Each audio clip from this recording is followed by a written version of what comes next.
अस्सलाम वालेकुम एवरीवन, कैसे हैं आप लोग सब। उम्मीद करती हूँ आप लोग सब खैरियत से होंगे और अपने घरों में खुश होंगे। आज मैं आप लोगों के साथ शेयर करने जा रही हूँ दो बहुत ही मज़ेदार सी रेसिपीज़, अफ्तार डिनर और अफ्तार स्नैक के हवाले से। मतलब दो रेसिपीज़ शेयर करूँगी, बहुत ही मज़ेदार बनके तैयार होंगी। मटन ताहिरी बना के तैयार करेंगे, इसके साथ बहुत ही मज़ेदार सा स्नैक बनाऊँगी जो कि आप इसको रख सकते हैं बना के, 1 महीने तक फ्रीज़ करके रख सकते हैं आराम से। चाहें तो अभी बना लें या फिर जब रमज़ान करीब हो तब भी आप इसको बना के फ्रीज़ कर सकते हैं। ब्रेड बाइट्स बना के तैयार करेंगे, क्रीमी बहुत ही मज़ेदार बन के तैयार होंगी। तो चलिए आइए वीडियो स्टार्ट करते हैं।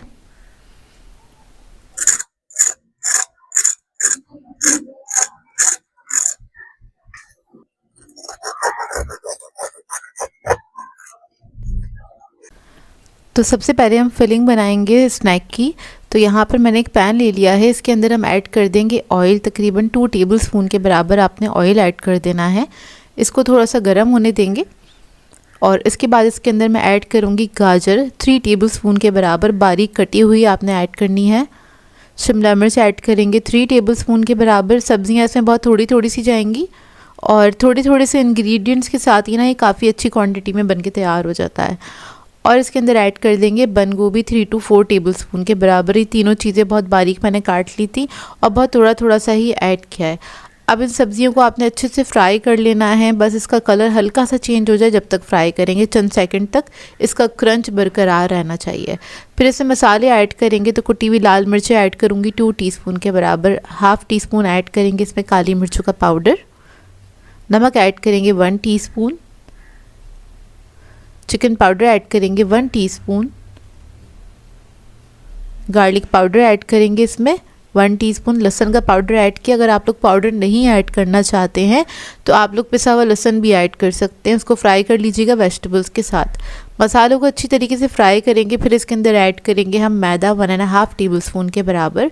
और इधर मुझे ऑयल थोड़ा सा कम लग रहा था क्योंकि मैदे को भूनना है अच्छी तरीके से, तो थोड़ा सा ऑयल ऐड करा है इसमें, 1/2 टेबलस्पून के बराबर और ऐड किया होगा। मैदे को अच्छी तरीके से भून लेंगे, 1 मिनट तक अच्छे से भूनना है आपने।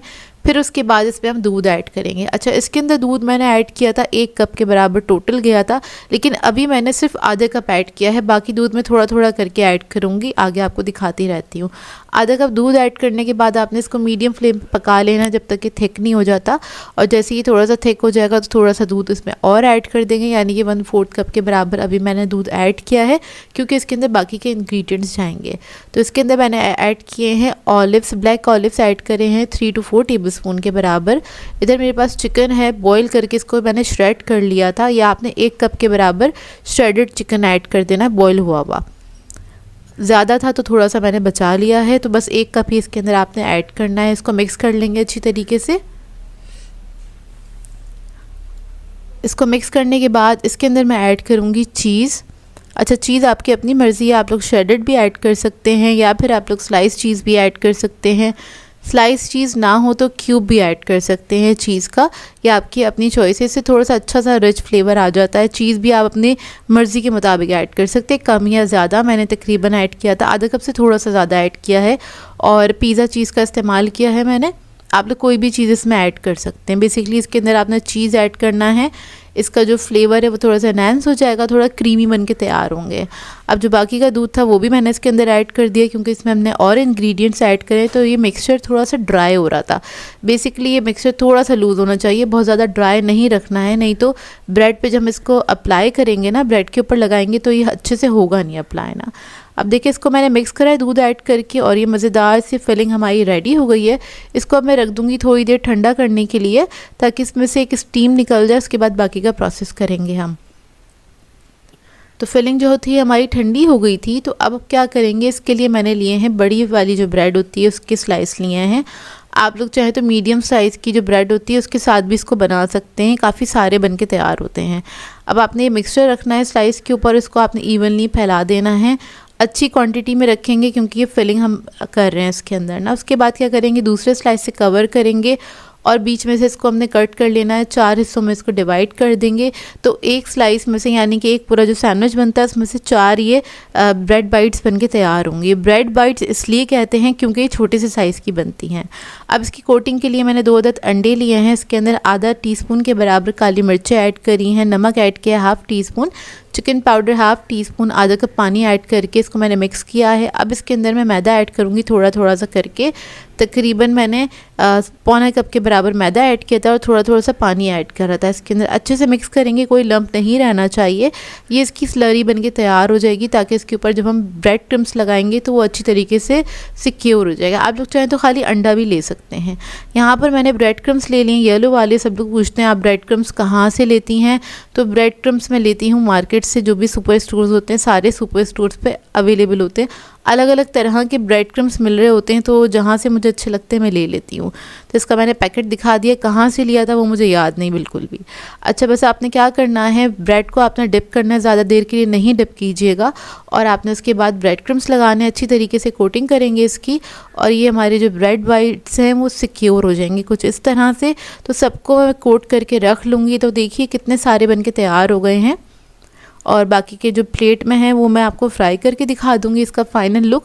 और जो बाकी के बने हैं इसको मैं रख दूंगी फ्रीज़र में। तो आपने क्या करना है, किसी भी एयर टाइट बॉक्स में करके इसको रख देना है। और ये हर साल ही मैं बनाती हूँ अपने घर में, पूरे महीने इजीली चल जाते हैं, और ये काफ़ी फिलिंग भी होते हैं। मतलब आपका अगर कोई ज़्यादा कुछ फ्राई करने का दिल नहीं चाह रहा तो आप सिर्फ ये निकाल के फ्राई कर सकते हैं, इससे भी बहुत अच्छे से पेट भर जाता है, क्योंकि काफ़ी हैवी बन के तैयार होते हैं। अब इसको मैं फ्राई करके दिखा देती हूँ। अच्छा, फ्राई करने में क्या होता है, अक्सर लोग पूछते हैं कि जो भी चीज़ें हम फ्रीज़ करते हैं उसको बाहर निकालते हैं, वो डीफ्रॉस्ट होकर सॉगी हो जाती हैं। तो जितनी भी चीज़ें आपने फ्रीज़ करनी है ना, उनको आपने डायरेक्टली फ्राई करना होता है, उसको आपने डीफ्रॉस्ट नहीं करना होता। जाहिर सी बात है, आप डीफ्रॉस्ट करेंगे तो वो तो सॉगी होंगी ना, पानी निकलेगा उसमें से, और फिर उसको फ्राई करना बहुत मुश्किल हो जाता है। तो बेस्ट ये होता है, आपने नीम गरम तेल करना है, या फिर आपने मीडियम फ्लेम पे तेल को गरम करना है और हल्की आंच पे फ्राई करते हैं, ताकि अंदर तक जो उसकी बर्फ़ है ना वो पिघल जाए, और जो भी हमारी चीज़ हम फ्राई कर रहे हैं वो अच्छी तरीके से फ्राई हो जाए।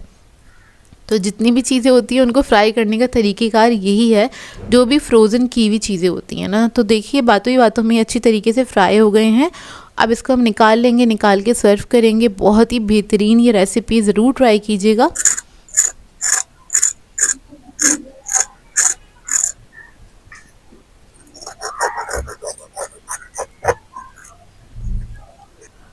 ऊपर से बहुत ज़्यादा क्रिस्पी होते हैं और अंदर से क्रीमी और बहुत ही मज़ेदार बनके तैयार होते हैं।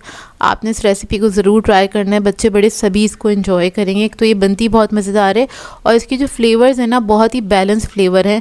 ये बहुत ज़्यादा चीज़ी और क्रीमी भी नहीं होती है, और हर तरह का इसमें फ्लेवर आता है।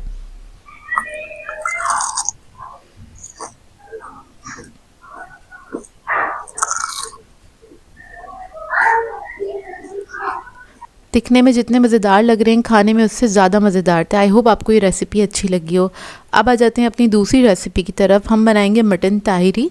इसको भी आप अफ्तार डिनर में इस्तेमाल कर सकते हैं। इस रेसिपी को, बहुत ही आसान सी रेसिपी है, और इसको बहुत आसान तरीके से बना के तैयार करेंगे। तो इसके लिए मैंने ली थी प्याज, पहले आलू लिए हैं 3 अदद मीडियम साइज़ के। उसको मैंने क्या किया था, ऊपर से बस अच्छी तरीके से धो लिया था, क्योंकि नया आलू है, आपको पता है उस पर ज़्यादा मोटा छिलका नहीं होता। और उसको मैंने कट कर लिया। 1 अदद प्याज लिए मीडियम साइज़ की, उसको स्लाइस कर लिया है।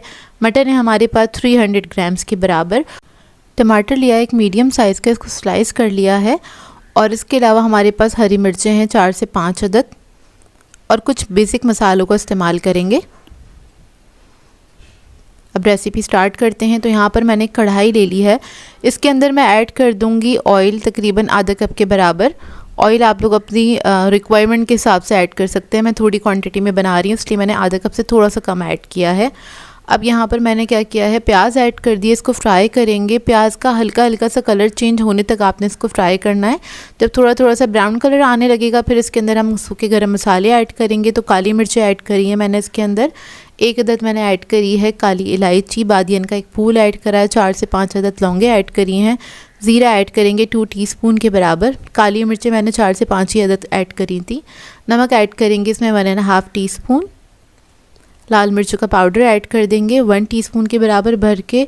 कुटी हुई लाल मिर्चें ऐड करेंगे 1 टीस्पून। इसके अलावा इसके अंदर ऐड करेंगे हम ज़ीरा पिसा हुआ 1 टीस्पून। धनिया ऐड करेंगे 1 टीस्पून के बराबर, और इसको आपने मसाले को भून लेना है, हल्का सा भूनेंगे। फिर इसके अंदर ऐड कर देंगे लहसुन अदरक का पेस्ट 1 टेबलस्पून ऐड करना है आपने। मेरे पास स्पून छोटा था इसलिए मैंने 2 बार ऐड किया है। हल्दी ऐड कर देंगे इसमें 1 टीस्पून के बराबर, क्योंकि जो हमारी ताहिरी है वो थोड़ी येलो कलर की होती है, तो आपने हल्दी थोड़ी ज़्यादा क्वांटिटी में ऐड करनी है। अब इस मसाले को भूनेंगे हल्का सा, उसके बाद टमाटर ऐड कर देंगे।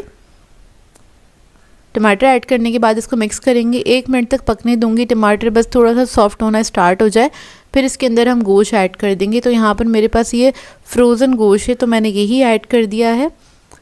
और उसके बाद हम इसमें पानी ऐड करेंगे। पानी आपने इतना ऐड करना है गोश्त जो है वो गल जाए बहुत अच्छी तरीके से। और पानी ऐड करने के बाद इसको मैं कवर करके पकने के लिए छोड़ दूंगी जब तक गोश्त गल नहीं जाता। तो मैंने इसको मीडियम फ्लेम पे पकाया था, 45 मिनट तक इसको मैंने कुक किया था। मटन जो है वो थोड़ा जल्दी गल के तैयार हो जाता है, ज़्यादा टाइम नहीं लगता है उसको गलने में ना। तो अब मैं मटन को चेक कर लूँगी। मटन इधर मुझे चाहिए था तकरीबन 70% तक गला हुआ हो, और पूरा नहीं गलाना था, क्योंकि अभी तक मैंने आलू नहीं ऐड करे थे। आलू ऐड करने के बाद भी तकरीबन 20 से 25 मिनट ये पकेगा। तो मटन जो है हमारा 70% तक गला हुआ है।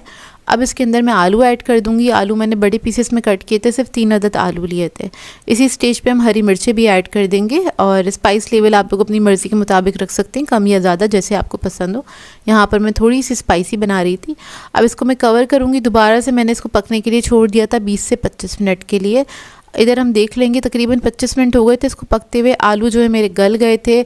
आलू भी मैंने 80% तक ही गलाए हैं, क्योंकि अभी ये चावलों के साथ भी पकेंगे।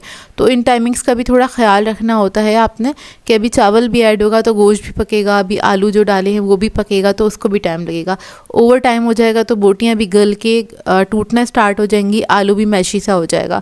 तो इस बात का ख्याल रखना होता है। अच्छा, इसके अंदर मैंने चावल ऐड कर दिए हैं। चावल मैंने लिए थे 1.5 पाव के बराबर, 350 ग्राम के बराबर ये चावल है, जिसको मैंने भिगो दिया था 1 घंटे पहले, और इसको भिगो के रख दिया था। अब इसके अंदर हमने चावल ऐड कर दिए। पानी इधर मुझे थोड़ा कम लग रहा था, तो इधर मैंने ऐड किया है गर्म पानी। अच्छा, चावल जब भी बनाए ना तो कोशिश किया करें ऊपर से जब हमें पानी ऐड करना है ना तो हम गर्म पानी ऐड करें।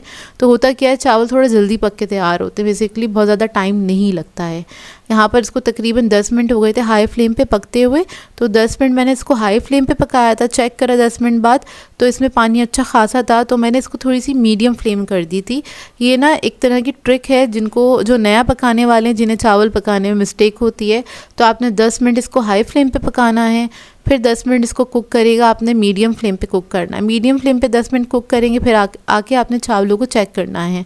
उसके बाद चेक करेंगे चावल अच्छे से जब फूल जाता है, तो इस स्टेज पे आपने चावलों में बहुत ज़्यादा चमचा नहीं चलाना होता है, क्योंकि जिन लोगों के चावल ख़राब होते हैं वो इसी स्टेज पे ख़राब होते हैं चावल। अक्सर जो नई बच्चियां खाना बना रही होती हैं, जिन्हें नहीं आता है पकाना, तो इस स्टेज पे वो जब चमचा चला देती हैं तो सारे चावल टूट जाते हैं, मैशी मैशी से हो जाते हैं। तो आपने बहुत हल्के हाथ से प्यार से चमचा चलाना है और चावल को चेक करना है कि अगर इसके अंदर कसर है तो आपने थोड़ा सा पानी ऐड कर देना है, नहीं है तो आप दम पे रख दें। यहाँ पर इसमें थोड़ी सी कसर थी, तो इसको मैंने थोड़ा सा पानी ऐड करके 5 मिनट और पकाया था, और हल्की आंच कर दी थी। मतलब पहले हमने हाई फ्लेम पे पकाया, फिर मीडियम फ्लेम पे, फिर फ्लेम और कम करी, दम वाली आंच, फिर इसको हमने पकने के लिए रखा, मतलब दम पे रखा, थोड़ा सा पानी ऐड करके 10 से 12 मिनट। और उसके बाद देखिए माशाल्लाह से बहुत ही बेहतरीन चावल ये बन के तैयार हो जाते हैं। मेरी कोशिश होती है अपनी हर रेसिपी में कोई एक पॉइंट आप लोगों के साथ शेयर कर दूँ ताकि आप लोगों के काम आए। तो चावल हमारे रेडी हो गए, और चावल जैसे ही रेडी हो जाएं तो फ़ौरन से आपने नहीं खोलना है। अभी मैंने हल्के से साइड पे से खोल दिए थे। आपने फ्लेम ऑफ करके इसको कवर करके छोड़ देना है 10 मिनट के लिए, क्योंकि चावल जो है सेट होने में थोड़ा टाइम लेते हैं। तो जब 10 मिनट गुजर जाएंगे उसके बाद आप इसकी पतीली खोल के आराम से चावलों को सर्व कर सकते हैं, क्योंकि उस स्टेज पर भी अगर आप चावलों को बहुत ज़्यादा मिक्स करेंगे तो चावल टूट सकते हैं। तो मटन तहारी हमारी बहुत ही मज़ेदार सी रेडी हो गई है। मैंने इसको मटन में बनाया, आप लोग चाहें तो इसको बीफ में या फिर चिकन में भी बना सकते हैं, लेकिन इन दोनों चीज़ों में बनाएंगे तो कुकिंग टाइमिंग थोड़ी सी अलग होगी, बस इस बात का ख्याल रखिएगा, क्योंकि ज़ाहिर सी बात है हमारा मीट चेंज होगा तो टाइमिंग भी अलग होगी। और इसको आप सर्व कर सकते हैं रायते के साथ, सलाद के साथ और अचार के साथ। खैर मुझे इन सब चीज़ों की ज़रूरत नहीं पड़ी थी, क्योंकि ये बहुत ज़्यादा फ्लेवरफुल बन के तैयार हुई थी, बहुत ही मज़ेदार बनी थी। इसके साथ ना ही किसी चटनी की ज़रूरत थी, ना ही रायते की ज़रूरत थी। मैंने इसको ऐसे ही इंजॉय किया, और सब घर वालों को भी बहुत अच्छी लगी थी। इस रेसिपी को आप लोग ज़रूर ऐड कीजिएगा अपने रमज़ान मेन्यू में, बहुत ही ज़बरदस्त ये बन के तैयार होती है। और अक्सर ऐसा होता है ना, दिल चाहता है कुछ डिफरेंट टाइप का हो, कुछ अच्छा मज़ेदार था और सिंपल भी हो खाने का, तो आप इसको बना के सर्व कर सकते हैं। और आज की दोनों रेसिपीज़ आप लोगों को कैसी लगी मुझे कमेंट करके ज़रूर बताइएगा, और कुछ नया सीखना चाहते हैं तो मुझे कमेंट में ज़रूर बताइएगा। मैं ज़रूर कोशिश करूँगी आप लोगों की फरमाइश को पूरा करने की। तो मिलते हैं एक अच्छी सी नई रेसिपी के साथ। मेरी तरफ से अल्लाह हाफ़िज़।